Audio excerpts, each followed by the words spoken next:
아멘. 토요일의 첫 시간을 구별하여 하나님께 예배함으로 나아가는 성도님들을 주님의 이름으로 사랑하고 축복합니다. 오늘 하루도 말씀과 기도로 승리하는 복된 하루가 되시기를 바랍니다. 심리학 용어 중에 확증 편향이라는 용어가 있습니다. 이것은 자신의 가치관이나 기존의 신념과 판단에 부합하는 정보에만 주목하고 그 외의 정보에 대해서는 무시하는 사고방식과 태도를 말합니다. 쉽게 말해 자신이 보고 싶은 것만 보고 듣고 싶은 것만 듣는 심리로 자기 생각과 일치하는 정보만 받아들여 원래 가지고 있는 생각이나 신념을 확인하려는 경향성을 가리킵니다. 이런 성향은 자신이 원하는 결과를 간절히 바랄 때, 혹은 어떤 사건을 접하고 감정이 앞설 때, 아니면 자신의 생각이 틀렸다라는 것을 스스로 인정하기 싫을 때에 나타나는 현상입니다. 또한 확증 편향에 빠진 사람은 생각이 같은 사람들끼리 어울리는 것을 좋아합니다. 그런데 이런 심리적 현상이 신앙생활에서도 동일하게 나타나는 것을 볼 수 있습니다.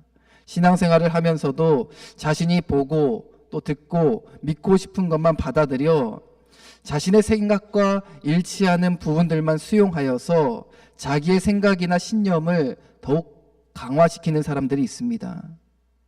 그리고 같은 생각을 지닌 사람들끼리만 교제하면서 자신들의 생각이나 신념을 더욱 강화시키는 경우들이 허다합니다. 그러나 여러분, 이런 편향적이고 편협적인 태도는 결코 하나님이 기뻐하시는 신앙의 자세는 아닙니다. 신앙생활이 결코 자기의 생각과 신념을 강화시키는 것이 되어서는 안 됩니다. 신앙생활은 오히려 기존의 생각과 신념을 깨뜨리고 무너뜨리는 것이 되어야 하는 것입니다. 하나님 말씀 앞에 자기의 생각과 신념을 철저하게 깨뜨리는 자세를 취할 때에 편향적인 신앙에서 벗어나 균형 잡힌 신앙의 태도를 지닐 수 있는 것입니다. 오늘 본문에는 편향적인 신앙의 태도를 보이던 유대인들의 모습이 기록되어 있습니다. 이들은 베드로가 이방인들과 함께 식사한 것에 대해 거세게 비난합니다. 어떻게 무할례자인 이방인들과 식사할 수 있느냐는 것입니다. 이에 베드로가 하나님께서 자신에게 보여주셨던 환상과 귓가에 들려주셨던 주님의 음성에 대해 이야기해 줍니다. 그가 보았던 환상의 내용은 이렇습니다. 큰 보자기와 같은 그릇이 내 귀퉁이에 끈이 매달려서 하늘에서 내려와 베드로 앞에 도달했습니다. 베드로가 그 안을 자세히 들여다보니까 땅 위에 4발 달린 짐승들과 또 들짐승, 기어다니는 것들과 공중의 새들이 그 안에 있었습니다. 그리고는 베드로야, 일어나서 잡아 먹으라 하는 음성이 그의 귓가에 들려왔습니다. 이에 베드로는 레위기 11장에 기록된 율법에 따르면 그것들은 유대인들이 절대로 먹어서는 안 되는 부정한 것들이었기 때문에 이렇게 이야기했습니다. 주님, 절대로 그럴 수 없습니다. 나는 속된 것이나 정결하지 않은 것을 먹은 일이 절대로 없습니다. 그랬더니 하나님께서 깨끗하다 말씀하신 것을 속되다고 하지 말아라 라고 말씀하셨습니다. 그리고 이런 일이 한 번만 있었던 것이 아니라 무려 3번이나 일어났습니다. 하나님은 베드로에게 환상을 보여주시고 또 직접 음성을 들려주심으로써 하나님의 선교가 이제는 유대인을 넘어서서 이방인까지 확장되어야 함을 일깨워 주셨습니다. 그동안 선민사상에 강하게 사로잡혀 자기들의 믿는 바와 생각하는 것만을 옳다고 주장하는 유대인들의 편향적인 생각을 무너뜨리고 계신 것입니다. 왜냐하면 믿음이란 강한 자기 확신이나 자기 신념이 아니기 때문입니다. 믿음은 말씀의 수용력을 갖는 것이며 또 하나님의 생각과 마음을 품는 것입니다. 자기의 생각과 감정보다 더 중요한 것은 바로 하나님의 생각과 하나님의 마음인 것이죠. 하나님은 베드로와 유대인 그리스도인들에게 이 진리를 깨우쳐 주고 싶었던 것입니다. 베드로는 환상을 보고 또 하나님의 음성을 3번씩이나 들은 후에 가이사랴에서 온 사람들을 마주하게 됩니다. 이들은 고넬료가 보낸 사람들이었습니다. 고넬료가 어떤 사람입니까? 그는 이방인으로서 하나님을 경외했던 로마 군대의 백부장이었습니다. 가이사랴에 주둔하던 이달리아의 부대의 지휘관으로서 기도와 구제로 하나님과 이스라엘 백성들에게 의로운 사람으로 인정받았던 사람입니다. 그는 당시 요빠에서 복음 사역을 하던 베드로를 자기 집으로 초대하여서 말씀을 듣는 중에 성령을 받았고 이때 온 가족이 세례를 받게 되었습니다. 이방인인 고넬료 가정의 회심은 복음의 확산이 이제 유대에서 벗어나 이방으로 확장되어지는 매우 중요한 기점이 된 사건입니다. 그렇기에 사도행전의 저자인 누가도 사도행전 10장과 11장에서 많은 분량을 할애하면서 이 고넬료 가정의 회심 사건을 다루고 있는 것입니다. 당시 그리스도교로 개종한 유대인들은 이방인들을 향한 편협한 생각을 가지고 있었습니다. 그들이 구원을 받으려면 반드시 할례를 받아야 한다라고 생각했습니다. 그러나 이방인 고넬료와 그의 가족들은 유대인들이 생각하던 대로 할례를 행함으로 구원받은 것이 아니라 오직 복음을 받아들임으로써 구원을 받게 되었습니다. 이 사건은 유대인 그리스도인들에게는 꽤나 충격적인 사건이 되었습니다.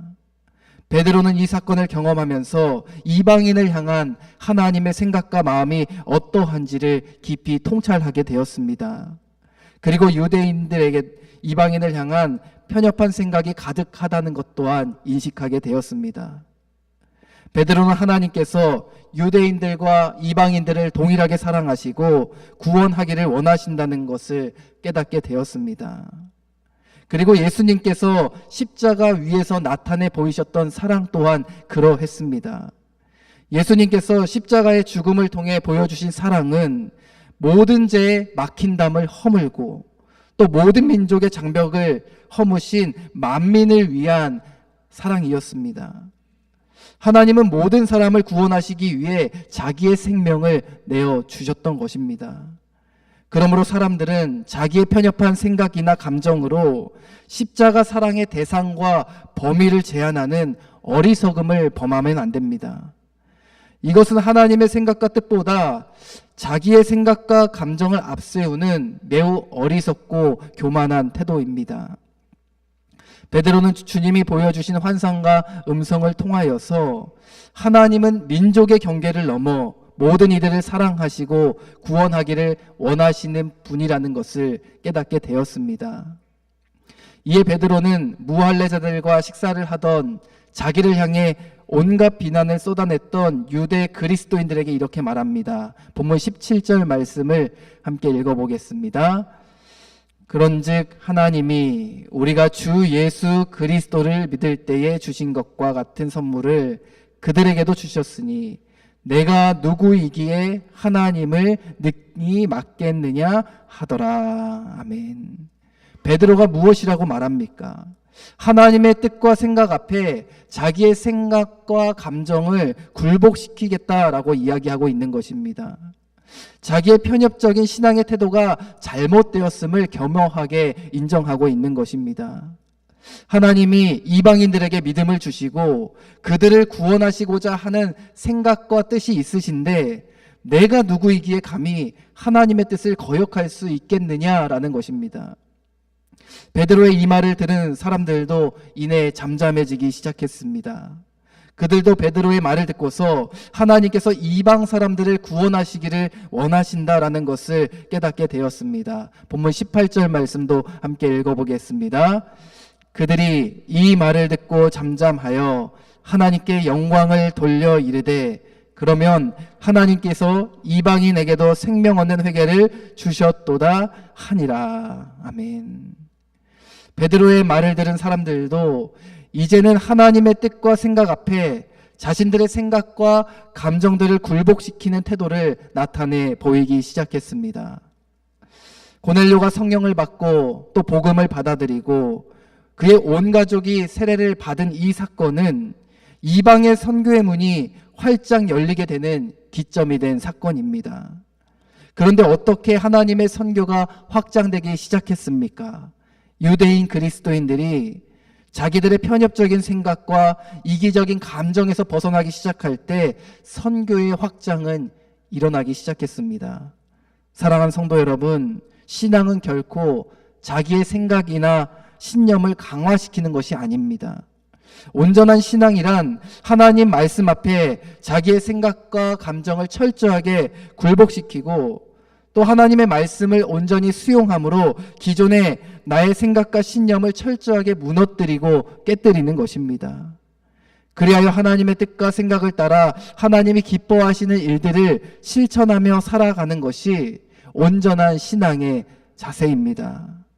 바라기는 저와 여러분 모두가 편협적인 생각의 틀에서 벗어나시기를 바랍니다. 또한 자기의 뜻과 생각만을 주장하는 이기적인 신앙의 태도에서 벗어나시기를 바랍니다. 자기의 뜻과 생각을 주장하기보다 하나님의 생각과 마음을 알아가기 위해 주님이 들려주시는 말씀에 귀 기울이는 일에 힘쓰는 신앙의 자세를 길러나가는 저와 여러분들의 삶이 되기를 주님의 이름으로 간절히 축원합니다. 기도하겠습니다. 하나님, 오늘도 주의 말씀으로 하루를 시작하게 하신 주님의 은혜에 감사를 드립니다. 날마다 주님 말씀 앞에 나의 생각과 감정들을 내려놓게 하여 주시고 하나님의 생각과 뜻, 또 하나님의 마음을 알아가는 일에 최선을 다하는 우리 모두가 되게 하여 주시옵소서. 나의 편협한 생각으로 인해 하나님의 생각과 뜻을 거역하는 잘못을 범하지 않게 하여 주시고 주님이 들려주시는 말씀에 늘 귀 기울임으로써 하나님의 생각과 마음을 온전히 깨닫는 참된 주님의 제자들 다 되게 하여 주시옵소서. 늘 언제나 우리와 동행하시는 예수님의 이름으로 간절히 기도합니다. 아멘. 하늘에 계신 우리 아버지여, 이름이 거룩히 여김을 받으시오며 나라가 임하시오며 뜻이 하늘에서 이루어진 것 같이 땅에서도 이루어지이다. 오늘 우리에게 일용할 양식을 주시옵고 우리가 우리에게 죄 지은 자를 사하여 준 것 같이 우리의 죄를 사하여 주시옵고 우리를 시험에 들게 하지 마시옵고 다만 악에서 구하시옵소서. 나라와 권세와 영광이 아버지께 영원히 있사옵나이다. 아멘.